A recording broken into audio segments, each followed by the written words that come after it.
Yo, what's good everyone? Welcome back to another live profile here from Gamescom in Cologne 2023. And we played a little Time Wizard 2010 tournament today, and funnily enough, this is not really about the deck, even though it is called the deck profile, but to be fair, this list is known from somewhere. I will spoil you a little bit. You may have seen those ratios before. I'm not gonna say I did that all by myself, but the side deck is totally by myself. I will tell you that the side deck was completely by myself, no spoilers. And yeah, it's a dandy Quickdraw warrior. It's a fun deck. I don't really know whether it's that good. Maybe I just got a little bit lucky. To be fair, my first round opponent started with normal summoning Traptrix Mantis. I'm like, bro, this card is not allowed in 2010. What is this? But yeah, let's get into it. I will show you what we did. So here are the cards, starting it off with the LRDD. And yeah, I almost forgot, but this brought me this beautiful mat. We won this. We won this, we played this, it's all deserved, it's all deserved. It all came together. So, this is actually a card that I'm always a little bit scared to play it out. Like, because every single time when I play this out, I'm like, when he gets rid of it, I lose my entire field. And this deck usually is about building up card advantage, so it's always a little bit scary to play it out. But yeah, then Sangan, good card, why would you not play it? There's the Titanial with the double Lone Fire. A lot of decks actually have a problem to out this, especially when you have tokens on the field as well, from the almighty Dandelion, of course also Hardened Soul of the deck. Gives you tokens, also harmonizes very well with the Quickdraw Synchron. I mean, honestly, you feel like you're FTKing when you go Quickdraw, discard Dandelion on turn 1. That's just too much of advantage, so your opponent usually can't recover from that. Then, maybe the best card of the entire format. Like, Kaios is just, whenever you drop Kaios, it's so impactful. Like, the amount of times where I got to keep my Raikou on turn 1 and then tribute summon Kaios over it, feels very, very strong. It feels like you have already won the game as well. Would you play free? Yeah, I would definitely play free, but the list I was given to because the man behind the camera is my good friend Leonard Koenig, and all of those cards, as per usual here on this channel, don't belong to myself but to him. The side deck is original by myself though, so those are my cards. But yeah, I would definitely play free. This card is just way too good. I don't even know, I think I might even cut this card to be honest. Like, Kaios feels always better than LRDD to be honest. Then there's Card Trooper. Very, very, very good card. You love to mill dandies. Very, very nice. Also trades so well with like so many cards in the format. Like, it's good versus Raikou. Attacking with this into Raikou and so on is just so nice. So definitely a good card.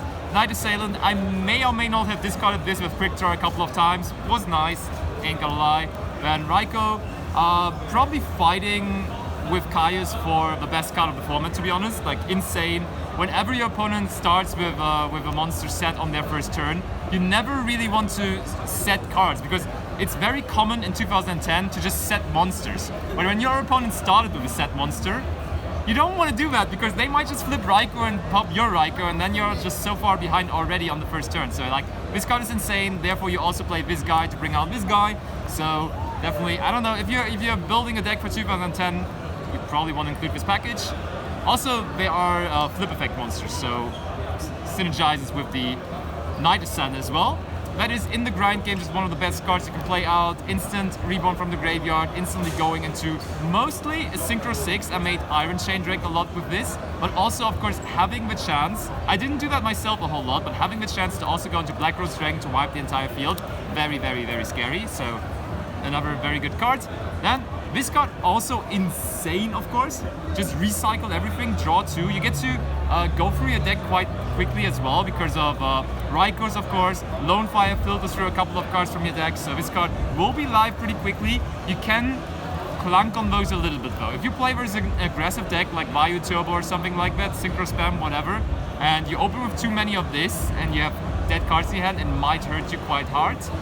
This card, yeah, it's Heavy Storm. Brain Control is Brain Control, even though it's pretty and ultimate rare. Then there are a couple of Book of Moons. Yeah, you can use this offensively and defensively. Defensively to prevent attacks from opponent's monsters. And also you can set your own monsters, of course. I don't know, never activated that, except versus Leonard Koenig. Sent Dandy is the only thing you do. It's fine. Very good, of course. Alright. Would probably cut this because everyone plays around it. It's It's Mirror Force, it's Deep Prison, Judgment, and Torrential. Just some generically good Jeff cards. But as I said, most people refer to this as Edison, and that is because it was the Shonen Jump series in Edison back in the day that was won by this exact deck. And when I'm saying this exact deck, I mean this card by card list. This is not original, this is the same list that Jeff Jones used, so shout out to him for that. So my extra deck, Legros, I just explained, we play 2 of this because this comes up quite a lot. Never summoned this, never summoned this, never summoned this. Summoned this once, definitely never summoned this. I don't even know why this is in there. That is not part of the deck. It was there because I was missing a couple of cards, because let's count, that's 8, 10, it's 14, yeah, so you know why I had some spaces. Brynick can come up, but also not very often. Stardust comes up very regularly, never came up, but you might be playing versus some machine decks. This comes up like super often. You just absolutely do this basically every duel, because Quickdraw plus Dandy Token is this, and it just grinds so well. It's really good. And then Catastar never made it either. You can only summon those with brain control on tuners. Oh yeah, I see. That's why I never made it. And then the almighty side deck. Used it exactly 0 times, didn't even take it out of my deck box for the entire tournament. Reran the double Cyber Dragon, there we go. We had the we had 2 Royal Decree to punish the trap card players. We were prepared for the burn players as well, the double Des Wombat. I had the Snowman Eater. Don't know where I would have sided that in, but you know, like, better be prepared than not. There is the legendary Yujitsu Master. He's very good looking, that's why he's in there. Smashing Ground, probably would have sided that in versus everything if I would have used my side deck, I don't know. And of course, you have to play the third Dust Tornado. You have to play it. There's no way around it, obviously. So, we secured it. We got the bag, beat Leonard Koenig in the finals. And yeah, honestly, I have not been playing a whole lot of Time Wizard 2010, but it's so much fun, like seriously. I should be playing it a lot more. I got hooked a little bit again because we won the tournament, so you always invested in it a little bit more when you have success with it. Yeah, shoutouts to all the people watching, shoutouts to Leonard for staying with me for the entirety of Gamescom, and also for, of course, lending me the cards to get this precious title of the Time Wizard champion here for the Gamescom. And yeah, hope to see you again, either live on Twitch or somewhere on YouTube here for another video. Bye bye, Lumpy White Joe signing out.